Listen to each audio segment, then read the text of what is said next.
this first paper. Okay, this first paper needs to basically be all like discussion based. There's not that much here. It's not that much rigor. But anyway, TLDR, Apple puts out a paper saying reasoning models are fake. Reasoning doesn't exist. So this kind of blows up on Twitter. A bunch of people in Discord wanted to discuss this, where Apple is basically like, we can't put out good models. Everyone's like, okay, Apple, you never made a good model. You couldn't really join the race. You last year at WWDC announced like Apple Intelligence, everything Apple Intelligence. You didn't ship, your model sucked. And now they dropped the bomb on this. Everyone's doing it wrong. The illusion of thinking. Um, and basically, people on Twitter overtook this and said, okay, Apple is saying like models don't reason. That's not really true. You look at the headline, understanding the strengths and limitations of reasoning models. Actually, about, like, okay, like, where do they struggle? Where are they good? And they have like a few key points here, but there's not much to it. So, feel free to jump in whenever. I'll have chat opened up. Anything that we want to discuss more, we'll kind of dig deeper into. Okay, so they kind of have this term LRMs, large reasoning models, and then they have like regular LLMs, right? And they want to show how do these models reason? Do they reason correctly? When should we use each? This is kind of a problem that I had earlier, where basically in the industry for AI engineering, all these labs would spend all their compute, they would spend all their money on training big models, right? They would front the bill. They would train really good next token predictors, and then we would get to use them for very, very cheap inference. And then when reasoning came out, that cost kind of got shifted onto people where now since the scale is now at test time and inference time compute, we pay more for reasoning tokens. And I'm like, this is stupid. For basic queries, we should still be using next token predictors. You don't need to pay more. They'll be faster. You'll have faster latency and all this stuff. And Apple's like, okay, let's dig a little bit into this. So they set up a few different puzzle environments. So basically, like show you diagrams, these style of puzzle games, right? So like Tower of Hanoi, where you have to stack blocks from here to here, and you can only move one block at a time. Checker jumping, river crossing, block worlds. They set up these puzzles and then they compare reasoning models and dense models, and they have like three key findings. Uh, Here are kind of their quotes. So their motivation for doing this is that current benchmarks for reasoning models, they only look at outputs, right? So does code compile? Is the math correct? Is the answer correct? And like that's cool, but what we also want to know is how efficient are models at reasoning, and like can we take a deeper look at their reasoning traces? So they have models, both dense and reasoning models, typically a lot of R1 and V3, and then Claude 3.7 thinking and Claude 3.7 dense. They have them solve these puzzles and they look at the internal reasoning states, and then they basically analyze those and see, okay, how efficient are they? How many tokens are they using? Where do they fall off across these puzzles? So they show that frontier large reasoning models face a complete accuracy collapse beyond certain complexities. And then there's these kind of counterintuitive scaling limits. This is where the paper started to get its like, oh man, Apple is making big claims. They're basically saying that test time compute scaling doesn't really work at inference. And TLDR of what they show is for easy puzzles, both models succeed. So reasoning models and non-reasoning models both pass the puzzles, but regular models are more efficient, right? They don't need to reason, they don't use as many tokens, so better to use those. For medium stuff, so like for actual like medium scale puzzles and stuff, the reasoning models do better than dense models as we would expect. And yeah, they take more tokens, but they can actually complete their task. And then their key takeaway was when you scale it to a harder dimension. So basically, think of this Power of Hanoi moving game, right? So an easy puzzle would be this game with only like one or two blocks, right? If there's only one block, all you have to do is just move the block two times. When you have two blocks, well, now you have to move them in the right order, three blocks, you increase complexity. And they kind of mathematically show as you add n blocks, how the complexity of these puzzles increases. So when you go from low complexity, like 1 to 3 blocks, base models are better. When you go to medium complexity, reasoning models can figure it out where regular models can't. And then when you go to super hard complexity, like 10, 15 blocks in Tower of Hanoi, um, that's where both models completely collapse and both go to 0% accuracy. And then they show really good charts of this. So let's just skip ahead. These are kind of the charts, right? So this is performance. So yellow is kind of easy complexity. Both models, thinking and non-thinking, do well. Both DeepSeek thinking and non-thinking do well. And then as you get to medium complexity, the thinking model still performs. It still has high accuracy. And the non-thinking models start to struggle. And then this is kind of their takeaway. At the end, as you get to high complexity tasks, they both completely fail. So Tower of Hanoi with 10, 15, 20 blocks, both thinking and non-thinking models are at 0% accuracy. Same with DeepSeek, R1 and V3, both 0%. And they show this with other models too, across all the games, basically. That there's these three tiers, right? So TLDR, the TLDR is right. Chat is going on, but I'll pick it later. TLDR here is that as you get to really hard, complex puzzles, both reasoning and the regular LLMs completely fall in accuracy. They see this sudden drop, whereas for medium stuff, reasoning works. And they're basically like, this is one of our key takeaways that frontier large reasoning models face a complete accuracy collapse beyond certain complexities. Moreover, they exhibit counterintuitive scaling limits. Their reasoning effort increases with problem complexity up to a point, then declines despite having an adequate token budget. The other little note here is even though there's a complete drop in performance on these really hard tasks, they actually don't even spend their entire reasoning budget. So they kind of give up. So it's kind of interesting. But yeah, so they have these three performance regimes that they show. And they basically like this last paragraph here, they basically like this paper could be 2 paragraphs, but they want to repeat this like 10 times throughout the paper. So 3 performance regimes. One is low complexity tasks. This is where standard models outperform reasoning models. Makes sense. Very basic task. You don't need to reason. You don't need to waste tokens. Standard models will outperform. 2, medium complexity tasks where additional thinking in, reasoning models, more thinking is advantageous, right? You reason more on medium stuff, reasoning models perform better. And then 3 is high complexity tasks where both models have complete failures and drop to kind of 0%. Then we find that these reasoning models have limitations in exact computation. They fail to use explicit algorithms and reason inconsistency across puzzles, kind of at that tier 3 of complexity. Okay, then the kind of other main point of this paper is they want to once again show that, current benchmarks emphasize final answer accuracy.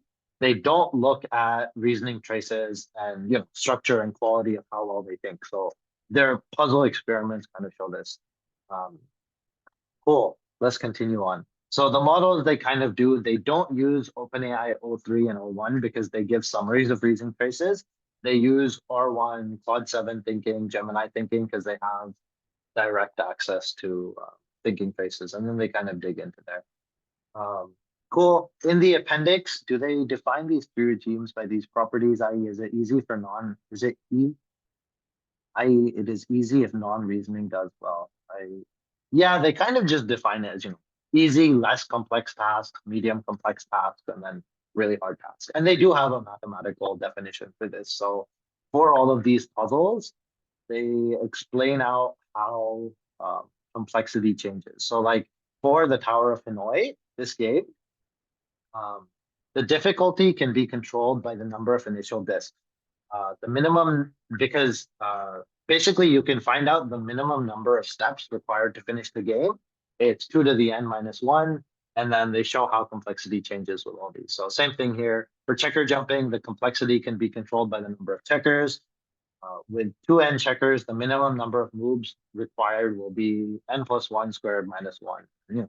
As you scale up n, you add more complexity. So kind of interesting little puzzle experiments here. But that's kind of how they define this stuff out. Okay, continuing on through, here's kind of, they do pretty good charts and explanations of how this stuff works. So on one end, they've got complexity, and on one end, they've got accuracy or performance of completion, right? So we can see the blue line is the thinking, the red line is regular, Cloud 3.7, easy stuff, full performance, medium complexity stuff, style questions, the thinking models still do decent. non-reasoning models basically fall to really low accuracy. So useful reasoning on medium stuff, and then of course our big drop. And this is shown across all the different things, right? So not only performance, but response length as well. So in the early cases, thinking models use more tokens, even though the accuracy is the same. So for example, for uh, n equals 3 steps or 3 puzzle pieces, both models are at 100% accuracy, but you can see a thinking model is now using 7,500 tokens versus like, basically 100 tokens for non-reasoning model. So there's a bit of a delta here early. Thinking tokens really, really expand up, but in the complex tasks, we need that, right? Performance starts to dip, so we need more reasoning.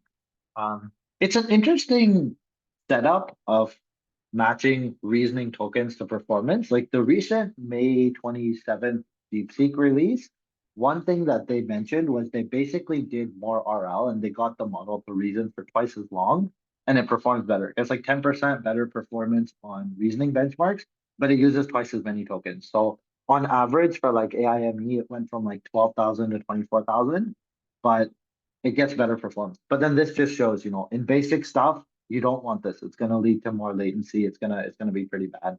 And then they also show a deeper click into their thoughts. How does it perform? Where does it still fail as it's doing this reasoning? Okay, so once again, low complexity, non-thinking models are more accurate and more token efficient. Bottom right, for correctly solved cases, where does it start to find the answer? So this is what this last chart shows. For correctly solved cases, Pod 3.7 thinking tends to find answers early at low complexity and then later at high complexity. So for easy tasks, it finds the answer pretty early on. For hard tasks, they find the answer later on in thinking. So it's actually needing to do this thinking. In failed cases, it often fixates pretty early on stuff. So in examples where it's wrong, it finds something early and it fixates on it and it just it doesn't really fix it. It wastes the remainder of the token budget. So kind of interesting, right? It only fixates on early wrong answers. Okay, highlighted this in. Oh, these are the main questions that they wanted to solve. So outside of current thinking benchmarks, these are the things that they care about. And these are kind of open questions for anyone, right? A kind of interesting thing, if you wanna like get into this space, look at these papers that try to answer these questions. Look at what they propose, and then go work on them. So we'll just go through them now because this is kind of a popular paper. These are what people are thinking about, and these are the questions that they propose. So, are models capable? Are these models capable of generalizable reasoning, or are they leveraging forms of pattern matching? Basically, are they just learning to pattern match these math skills, or are they actually reasoning? How does performance scale with increasing problem complexity? This is one thing that they kind of show pretty explicitly in this. How do they compare to their non-thinking standard LLM counterparts when provided with the same inference token compute? So when they're given the same thinking budget, how do reasoning models actually perform? Most importantly, what are the inherent limitations of current reasoning approaches and what improvements might be necessary to advance towards more robust reasoning capabilities? In this, we probe reasoning models through the lens of problem complexity. So they have these puzzles, the four that we kind of talked over. They control the complexity, they make them more and less complex. They want to avoid contamination from traditional benchmarks. So they don't want to really just do math stuff because that's pretty contaminated. Um, what else? Require explicitly provided rules. They want to emphasize reasoning, so they look through traces. Here they can do simulation-based evaluation where they can just simulate a bunch of responses. They can see pass at K responses. So like, even as stuff gets really, really complex, can we do like a pass at KD? So pass at 80. So if you generate 80 answers, at least one of them has to be correct. It's basically easy to simulate. Okay, despite all this and their RL, these models fail to develop generalized problem-solving capabilities for planning tasks while performing collapsing to zero beyond a certain complexity threshold. They really like to emphasize that, as you get really complex, they just shoot straight down to zero. Okay, key contributions. They question evaluation based on math and code. They want to do more than that. They show that reasoning models still fail to to develop generalizable problem solving. Find that there's a scaling limit in reasoning model effort with respect to problem complexity. This can be shown by, counterintuitive decreasing trend in thinking tokens with complexity. So as we get more and more complex, once accuracy falls, they stop trying to reason. We question current evaluation on final accuracy. We want to look at intermediate thinking choices. Okay, what else? We uncover surprising limitations in ability to perform exact computation, failure to benefit from explicit algorithms, and consistent reasoning. Well, related work, if you're interested, there's some other work here. None of this was nothing really felt super relevant for me to point out, but useful section if you're interested in seeing what else if you go down this path. I will take a break to share better related work. If you guys are into Mechinterp, check out the last latent space podcast. We talked to one of the guys on the biology of a large language model. Basically, what is Mechinterp? How does it work? And then Anthropic recently put out a tool on how to do this Mechinterp into open source models. So if you have some models like Gemma Llama, you can look into their activations when you pass in certain queries, and then you can see, what's actually happening in the internal state outside of the next token produced. What other tokens are they considering in their sort of internal state? So cool little thought experiment, if you agree that their evaluation of reasoning models is not done correctly, well, Anthropic has put out open source tools, very easy to use to probe into these models. So maybe try these same puzzles on these different models and see what's happening internally. So go check out podcasts. That's better related work than all these papers. That's let's see what else. Okay, so outside of related work, math and puzzle environment. Currently, it's not clear whether the performance enhancements observed in RL thinking models are attributed to the increased exposure in math benchmarks, or if this is like actually reasoning that's happening. Okay, what else? So that under equivalent inference token budgets, non-thinking LLMs can eventually reach comparable performance to thinking models on math and AIME. Okay, what else? Math and puzzle. This is basically the four. My voice shitty. My mic sucks. GG. Okay. Actually, I think we can take a break here. This is kind of like overall, they've made the points of the paper. They've set out their 4 points. They've kind of shown what they're doing. Next, we're gonna go into a bit of, specifics. But let's take like a 2 to 3 minute break here. Is there any questions? Anything interesting in chat? Anyone see anything interesting about this?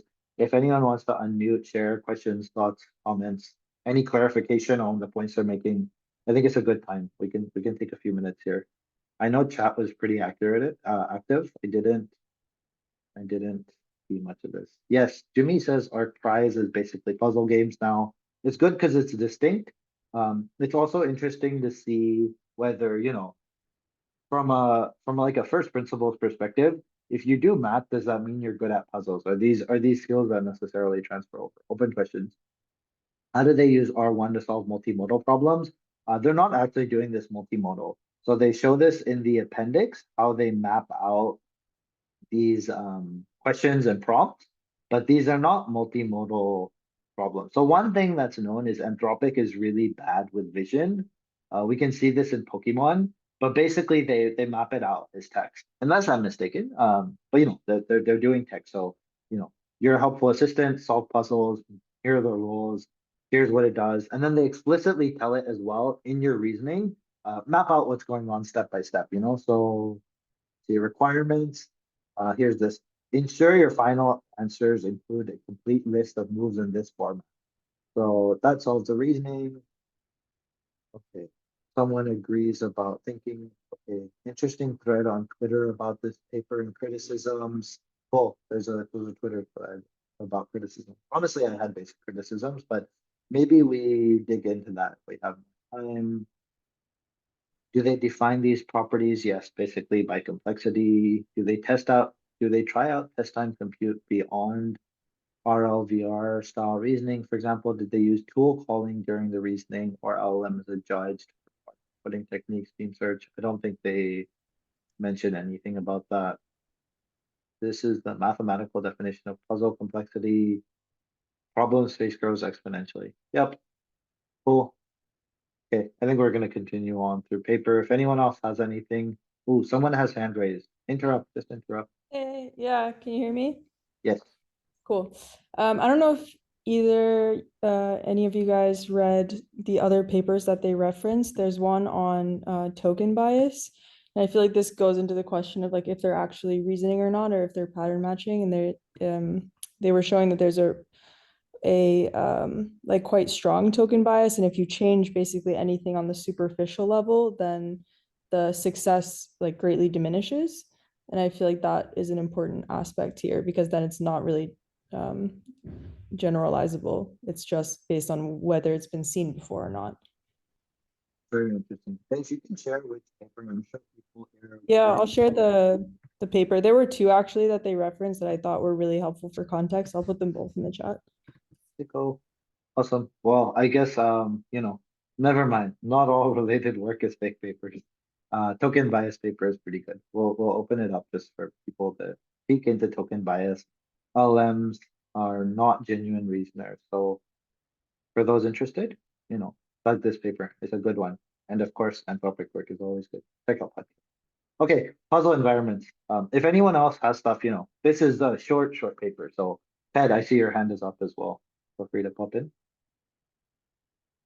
I'm just curious, like, what other people think about these problems because, like, Towers of Hanoi, really the question for me is can you come up with an algorithm that generalizes to any number of disks n and explain the pattern for how you would do it? That's one question. But if you just ask me what are the moves to solve Towers of Hanoi, as a human, I can't do that. At some point, I'm going to make a transcription error if you ask me to do this for more than whatever, 4 or 5 disks. And so I'm not like the least bit surprised that the LLM messes up either. So in that sense, it's like I don't feel like that's a terribly interesting question. So I'm just curious if other people feel the same way. Like that definition of reasoning, you know, it's kind of a crazy definition in my mind.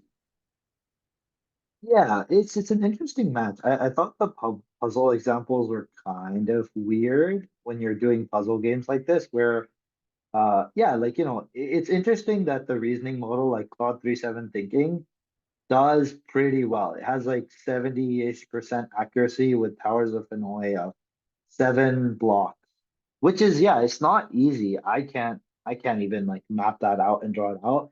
And there's a map here of tokens used as well for each puzzle, and it's using a lot of tokens doing that. So sure, it has a lot of steps, but like, is this really the right way to measure it? Okay, so accuracy, complexity of disks, number of tokens. We'll find the chart somewhere, but it's a very, very fair question, like is this a proper use of reasoning versus pattern matching? And they do mention that, there's a way to find the minimum number of moves required mathematically.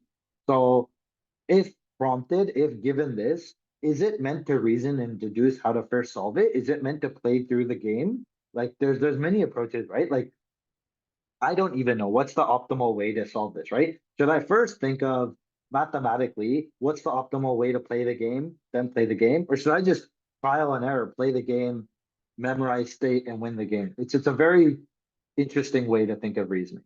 So it's a good discussion point to bring. If anyone else has thoughts, chime in. No thoughts. People too quiet in paper club today. We need to yap. It's okay. So, Well, so I'll just throw out yeah. one more thing. So like if you asked it to solve traveling salesman, okay, like we that as far as it's NP complete, right?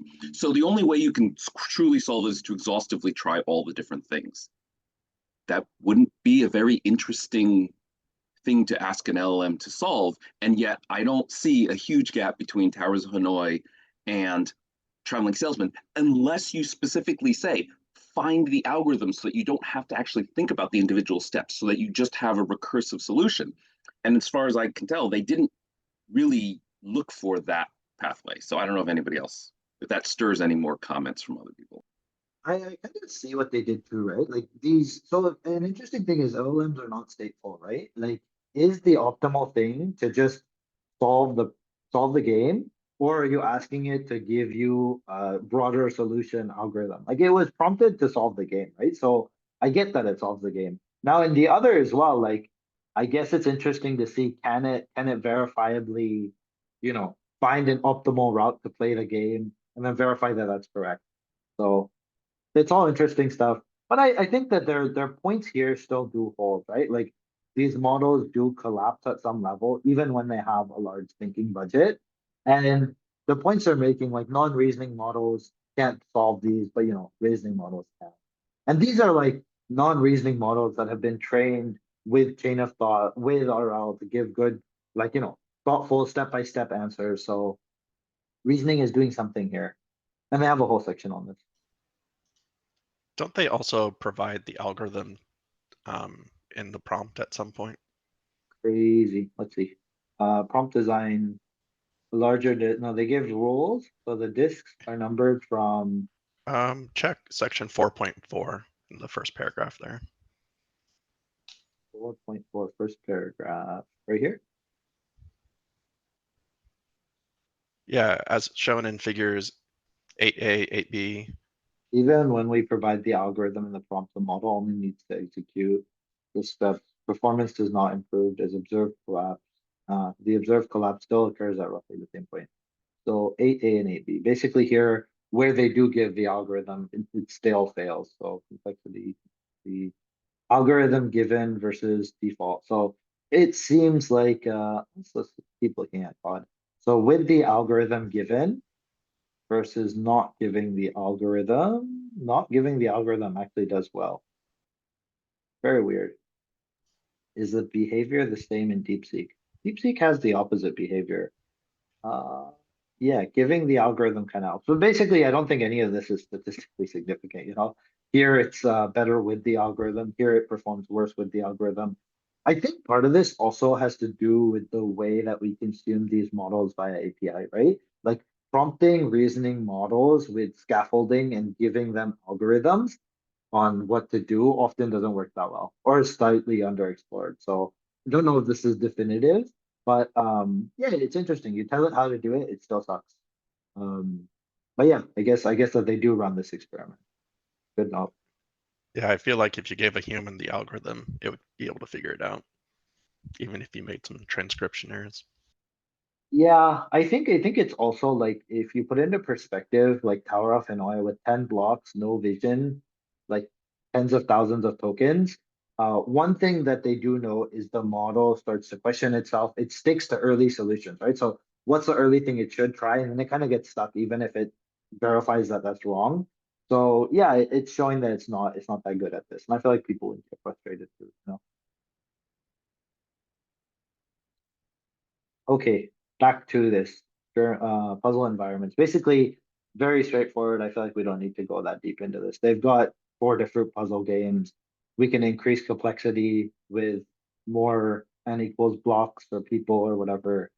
Um, they all have a minimum number of moves. They all have an optimal. Then there's the experiments and how they set them up. So most of their experiments are on the Claude 3.7 DeepSeek because they show the full traces, unlike OpenAI models. OpenAI summarizes traces, so we can't really get that deeper look here, which is kind of the point of this, right? They want benchmarks that look at eval traces. Okay, they allow token budgets of 64,000 tokens. We generate for each puzzle, we generate 25 samples and report the average performance of the model across them. So kind of interesting. 25 samples on checker jumping at performance on different tasks and then pass at different attempts values. Okay, how does complexity affect reasoning? The 3 regimes of complexity. This is basically, once again, this first paragraph of here's what we learn. Small model, or sorry, non-reasoning good on basic, reasoning good on medium, both fail at large. Now we're going to get more paragraphs of the same thing. But let's read these paragraphs since they wrote them out. Okay, 3 regimes. Okay. In the first regime, problem complexity is low. We observe that non-thinking models are capable to obtain performance comparable to or even better than thinking models with more token efficient compute, with more token efficient inference. Basically, if you give it more time to reason, it like will use more tokens and sometimes it will second guess itself. They have where's this chart? Basically this chart, right? So um let's look at Tower of Hanoi with 3 blocks. Performance is basically the same at both models, about 100%. Response length, the thinking model starts to think for 7,500, but the regular one's just like, no, bro, this is easy. Here's your answer. That's regime 1, that for low problem complexity, non-thinking models are good or better and more token efficient. Better chart was right below me. I'm weak. Okay, this is where they start to show pass at K performance as well, right? So Claude 3.7 is just thinking, this is a chart of tokens to pass at K. So yeah, basically showing the same thing, low, medium, and high. Second regime is medium complexity, where the reasoning models are capable of generating long chain of thought. The performance gap starts to increase. The most interesting, basically they only have a line on it where, here's first regime, second regime performance increases, right? So thinking model good, even though it uses more tokens, it still performs. The other one does not perform. Performance starts to take a hit. Okay, regime 3. This is where problem complexity is even higher and performance on both models collapses to 0. So once again, in these, we go from good to can perform, good to struggles, to both of them completely drop to 0 performance. They completely struggle as complexity increases. Regime 3 shows that, thinking token doesn't matter. Even the base non-reasoning models, as you let them think, they both fail.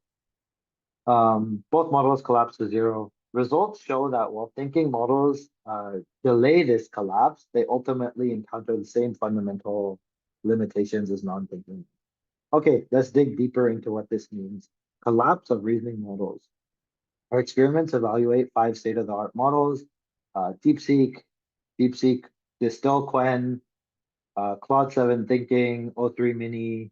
Okay, accuracy progressively declines as problem complexity increases until complete collapse. Observe that reasoning models initially increase their thinking tokens proportional to the problem complexity. This is interesting. However, upon a critical threshold, which closely corresponds to the accuracy collapse points, the models counterintuitively begin to reduce reasoning effort despite the problem increasing difficulty. So this was like an interesting note that you don't see in these charts, right? As the model hits this failure point, it also starts reducing its token budget. It starts thinking less. It kind of gives up. This is most pronounced in O3 Mini variants and less severe in Claude 3.7 Sonnet. I think they show it across more models too. These models fail to take advantage of additional inference compute during the thinking phase as problem becomes more complex. Now, taking a step back from the paper, they make this claim. I think it's interesting to think about this from a training perspective, right? So as you have models that need to think for longer and longer, they're trained with RLHF. They're also trained to be useful assistants. At what point do you stop wasting time and give up on the problem, right? And like, what is the end output? Is it, I don't know, is it incorrect? Is this intended behavior, right? So do you just want the model to reason on forever and like longer and longer as it has tokens, or do you want it to kind of understand its capability? Is this a feature or a bug? Is it like a flaw in the system, or is it intentional? Now, there's one argument of, people are trying to scale RL. We want models to go off for days, weeks, months, and kind of solve novel science and have these like big major breakthroughs. In that case, you don't want this, right? This is a flaw. You want those models to keep reasoning and keep trying, and this is like really bad behavior. This is counterintuitive. On the other front, when I ask a model a basic question, I don't want it to reason for 30 minutes and just waste its thinking if it knows it can't do it. I find this to be a feature, right? It's a good thing. These are still RLHF Copilot assistants, right? So in their prompting, they're told that you're a useful assistant. You're not a dumb assistant. Like a useful assistant also understands its limitations and fails when it needs to fail. At least that's my hot take. But like this is just my perspective, right? This is completely open for discussion, debate. It's it goes back to people making this. Is this intentional behavior? So, open discussion here if anyone else has other views, thoughts, comments, or sees it differently. But this is just a key point that they make here. This is turned from paper club to my rambling on what models should do as a student club. Well, okay. I think the thinking collapse doesn't make sense.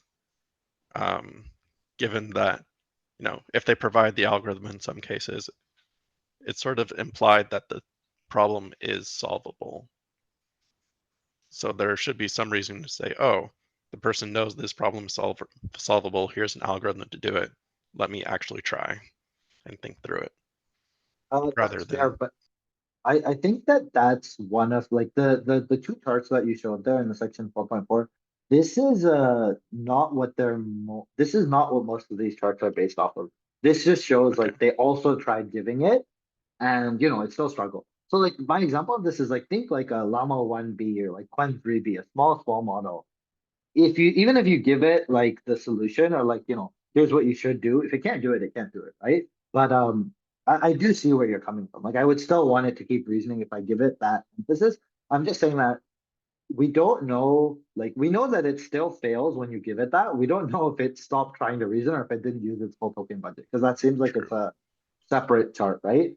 So if any of the people from this paper want to follow up and tell us, when you gave it explicit like solution, like if you gave it the algorithm, did it still fail to use its reasoning budget? Even if it got the answer correct, it'd be useful to know. And once again, people can recreate this and test that out for us. It's a very good point to note. I just don't think that's what's exactly measured here, but good point.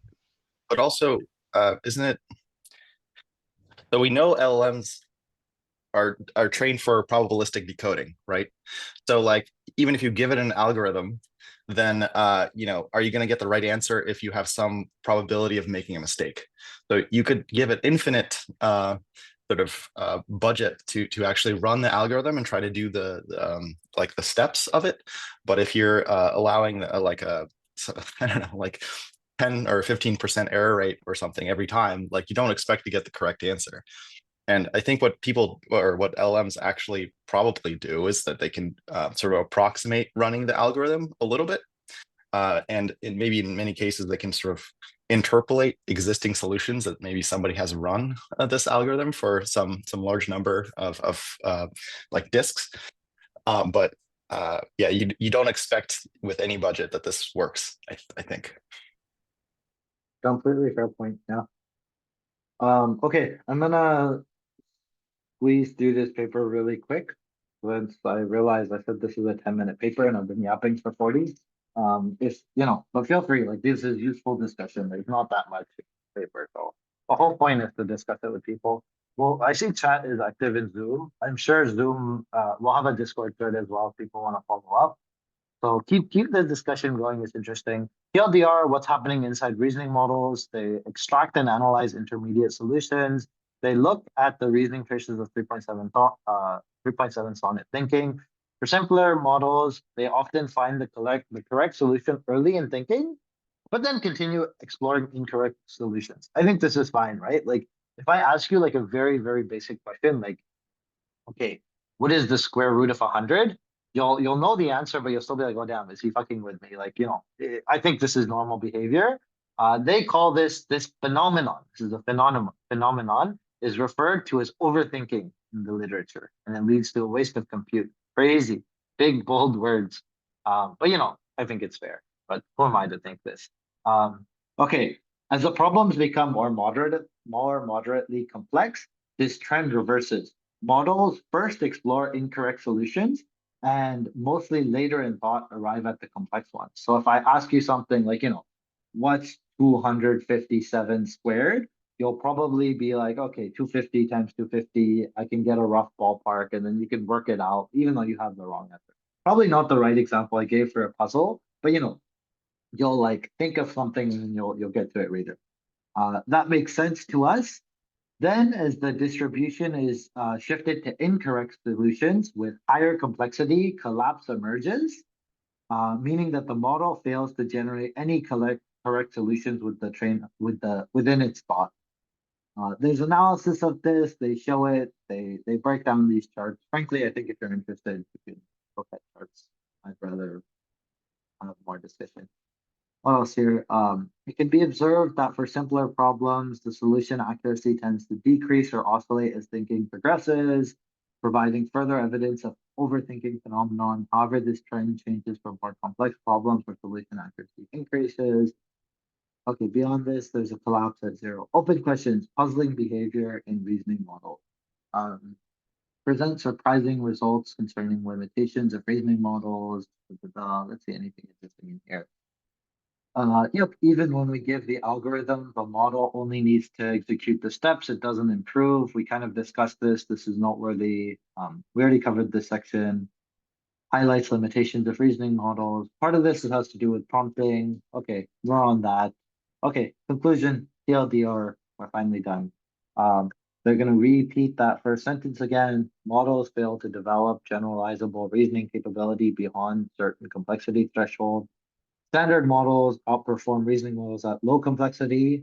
Reasoning models excel at moderate complexity. Both of them fail at high complexity. Particularly concerning is this counterintuitive reasoning and reduction in reasoning effort as problems get really, really complex. These insights, okay, suggest that current approaches may encounter fundamental barriers to generalizable reasoning. Now, my last 2 cents is we're talking about generalizable reasoning on reasoning models that are trained to reason primarily on math and code. Like all of our reasoning is done basically on math and code and verifiable outputs. It hasn't generalized to puzzles, but we're also not training on puzzles. So maybe as we get reasoning data on more broader general concepts, we'll see generalizable reasoning. Who knows? But TLDR, that's the paper limitations.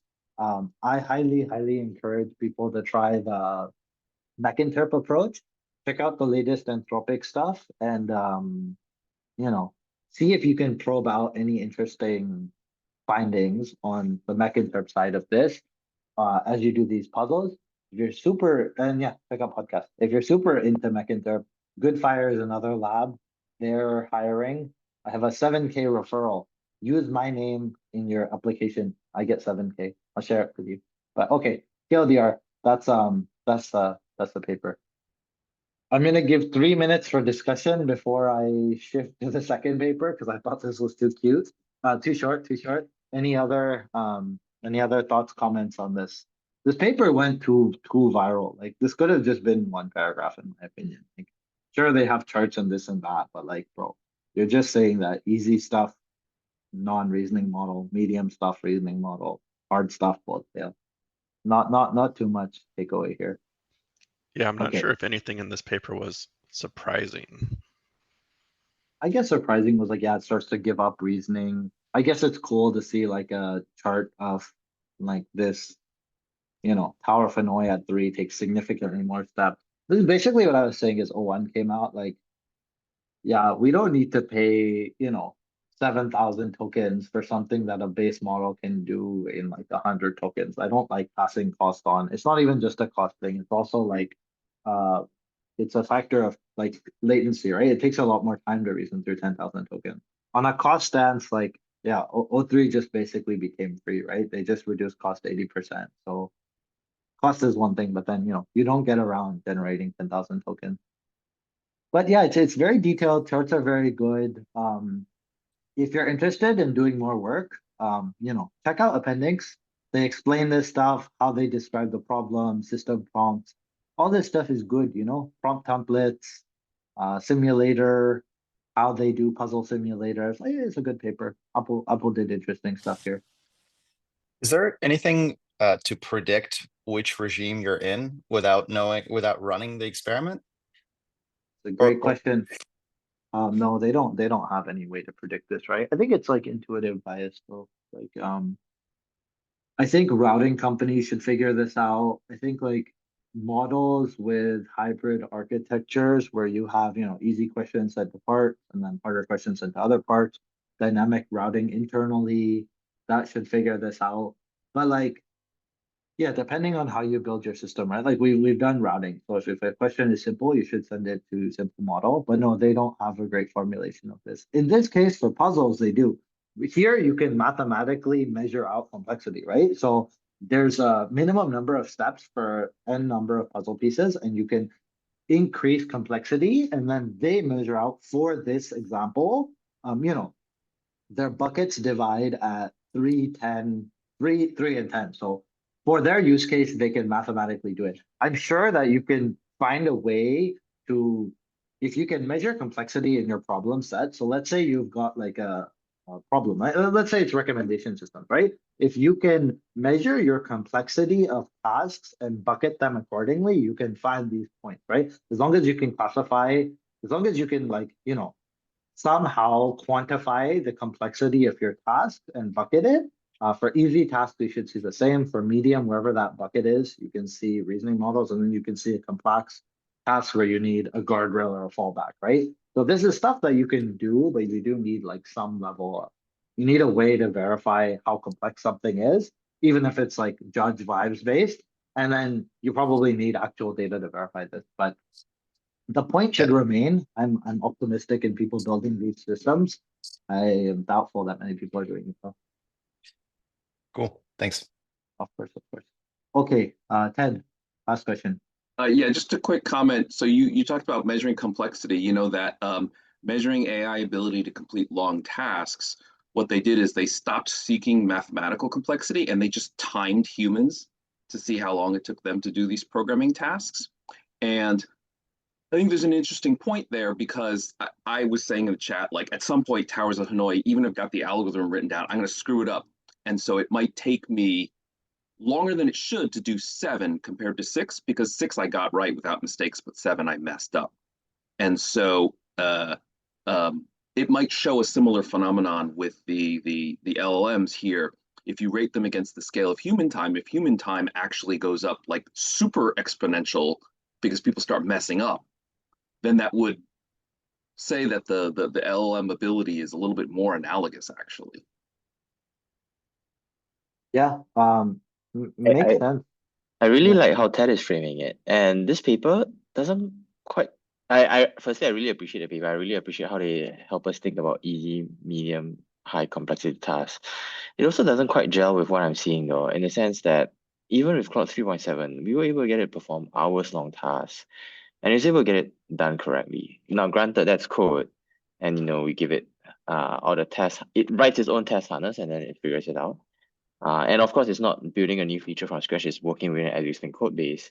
So you can imagine like an hour-long, 2-hour-long as software reliability engineer is able to do that now. And even for Codex, right? Codex runs for very long workloads. So there's a little bit of mismatch there between what I'm seeing anecdotally and what is and what folks are tend to be saying about LLMs not being able to reason. Do you think this is inconsistent? Because it seems consistent to me in the sense that like the thing that generalizes are rules, and if you can pattern match the rules and then use some external system that will run the or whatever, run the code or I don't know, make some inferences. Like people are trying to use lean with LLMs, and like that seems consistent to me, that you can kind of find related things and see what happens, rather than trying to run the algorithm with the LLM exclusively. It could be. I don't have a very strong mental model of it right now. Like the term reasoning is, I guess, just synonymous with this models train of thought and reinforcement learning. I don't have a very strong sense of where the shape is and what reasoning is. But what I can see is that, hey, given a task, if you spec it out well enough with maybe just 10 or 20 bullet points, it's able to do it fairly well. And it's a fairly ambiguous task. And there's no knowledge, it's able to search for the code base itself, write their own, and this is multiple code bases, it's a multi-repo setup. And it's able to do it all on its own, given some good MCP tools and everything. And that's pretty impressive, at least from my point of view. Okay, I'm gonna move this discussion to chat. I have 5 minutes. We're gonna go over the foundation model stuff. Okay, very, very quick. So last year, WWDC, Apple launched their on-device model and then their cloud foundation model, private secure compute, custom OS to run this stuff. they've upgraded them. Guys, Apple private cloud model is almost as good as 4.0. Not there yet, but it's close to 4.0. The on-device 3B is a little bit better than other 3Bs. Actually, I'm gonna start with a recap of the thing they put out last year was actually better about what these models are. So, okay, 5 minutes, no interruptions. This was last time. Okay, WWDC through that. Yeah, okay, Apple Foundation model. So they put out 3B models, fine-tuned for UX, so writing, summarization, notification summaries, refining text, prioritizing. They basically did a bunch of LoRa's for different tasks. Spoiler alert to this year, now as developers, you have Swift level access to use on-device models, and you can train your own LoRa's. So developers have access to query the 3B on-device model. And you can do stuff like summary, entity extraction, text understanding, all this stuff, dialogue, generative content. They made the models multimodal this year. You can basically in Swift add a generable, and you can generate stuff. For specialized use cases that require teaching the 3B model entirely new skills, we provide a Python tools kit for training rank 32 adapters. Adapters produced by a toolkit, fully compatible with foundation model frameworks. The interesting thing, every time they change adapters must be retrained with new versions of the base model. So deploying one should only be for advanced stuff, but little cool stuff. Now you can train your own LoRa's for Apple Foundation models. And every time they mess with it, you got to retrain. Okay. Basically multiple LoRa's, trained from scratch, synthetic data, RLHF, optimized for edge inference. They do a lot of optimization. Like they basically last time said they solved quantization. This time they say it again. They're running like 2-bit quants. And then the TLDR is they train a LoRa to bring back quantization performance, and that works. And they worked and they do it again. Then private secure cloud. There's a company Decibel invested in that basically offers private secure cloud compute for foundation models at double inference cost. Someone find it if you're interested, but there's other people doing this too. They have their own stable diffusion model that they don't touch on this time. Okay, 3B model, bunch of LoRa's, LoRa swap. They outperformed, early models, Phi, Gemma, all that stuff. Then their other thing, their private model was on par with 3.5. And of course, they send queries to OpenAI. In my time with Apple Intelligence, I don't think I've ever sent a query to the private cloud. It always just uses OpenAI. I don't even know if the thing shipped. What else? Siri tried becoming Jarvis. Okay. Local free inference, very low latency. They do 2-bit quantization just for latency, secure. How to train these, they didn't talk too much about, but Phi 3, now Phi 4 has really good explanations of how to train small models. Basically, you can't do chinchilla, you can't do llama, you have multi-phase training. They do 4-bit quantization. This was our old stuff. Wrong button. What else? This is how they do it. Train data, pre-process, pre-train. They have Apple Bot, which is like a web crawler.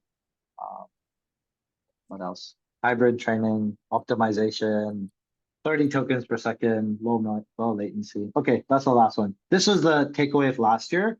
2 to 4-bit quantization for on-device model. They quantize like KV cache now at 8-bit. They quantize embeddings to 4-bit. Lossless quantization. Here's what they said last time. We developed a new framework using LoRa adapters that incorporates a mixed 2-bit, 4-bit configuration strategy, averaging 3.5-bit to achieve the same accuracy as uncompressed models. Now they're like, okay, it's been better. Here's all their LoRa's. They have LoRa's for all this stuff, list, media, mail, photos, evals, performance, they eval. Okay, that's enough of last recap. Let's look at this one. New models now have vision adapter. Performance is on par with like the little llamas, little Quen. So they do this 2-block KV, caching is quantized, new architectures, new MOEs, 2-block MOEs, parallel synchronization stuff. All this stuff is no longer like novel architecture for performance or long context. It's all optimization of architecture for more efficient performance. So like lower latency, better optimization. So for example, in this, what do they call this? Parallel track MOE, PT MOE, as you have dimension equals 4, PT reduces 87.5% of synchronization overhead. frankly, I don't really remember what the synchronization of MOE overhead is, but they did it, guys. They reduced it by 90%. They have rope, they have other stuff. They have vision, adapters, training data, their web crawler, Applebot. They're good with this. They use license data. They filter out HTML stuff. What else? Multilingual. Now there's 15 more languages. High quality filtering, image data, basically clip style, 10 billion examples of labeled images, tables, charts. Pre-training. Okay, on-device model. Use a distillation loss. We upcycle an expert. We train sparse 14B models on 14 trillion tokens of text, distill them down into the 3Bs. New, more vocab for multilingual, visual perception with a clip style encoder, contrastive loss to do the same embedding space. Second stage, more vision stuff, more pre-training, synthetic data, post-training, SFT with human demonstrations. This is Apple stuff, you know? Yeah, Apple can be he's like, got on phone. explain how to do this. Oh, can we mute someone that's yapping? Calls not stop today. Whatever. Yeah, they do that. RLHF optimizations. This was fun. So we compressed the on-device model to 2 bits per weight. Quantization aware training. What else? What else? Okay. Low rank adapters with additional data to recover quality loss due to these compression steps. Slight regression in some stuff. So like multilingual GSM, math, and improvement on MMLU. Here's kind of their quantization. Decoder for on-device, 2-bit. Wow, embedding 4-bit, KV cache 8-bit. For the server, it's 3.56, but they do really good inference optimization stuff. Framework, this is basically what we talked about. You can now use them. You can train your own LoRa evals. Small one is like Gemma 3, 4B, Quen 2.53B. The big one is like Quen 3, 235B, MOE 16B or whatever it is. And it's slightly behind 4.0. Then numbers, no one cares about numbers. Numbers are numbers. Apple did their own evals. They don't care about these numbers. Check out last paper club of Apple Intel. We talk about all these performance benchmarks, how they do their own stuff. So check this one if you care. They do the same stuff. On device, you know, here's how they perform. Then more numbers. Okay, that's our 5-minute recap. Cool. Sorry for, you know, quick change, but yes, this one we have 3 points, you know. If easy, use regular model. If medium, use reasoning. If hard, GG, you're cooked. Apple models are now slightly better. They have vision, they have multilingual. The interesting stuff, you can train your own LoRa, you can use them, you can use on-device inference. Okay, that's our papers. Next week, maybe we have Quad System Card by Eugene, or we'll see. In a few weeks, we have Timeless Paper Club. Timeless Paper Club was launched last time. We'll be doing hybrid in-person remote. I'll share details later. Timeless Paper Club is happening though. Okay, thanks guys. Any questions while we have people here? If not, have fun. Enjoy your week. GG. Have fun. GG.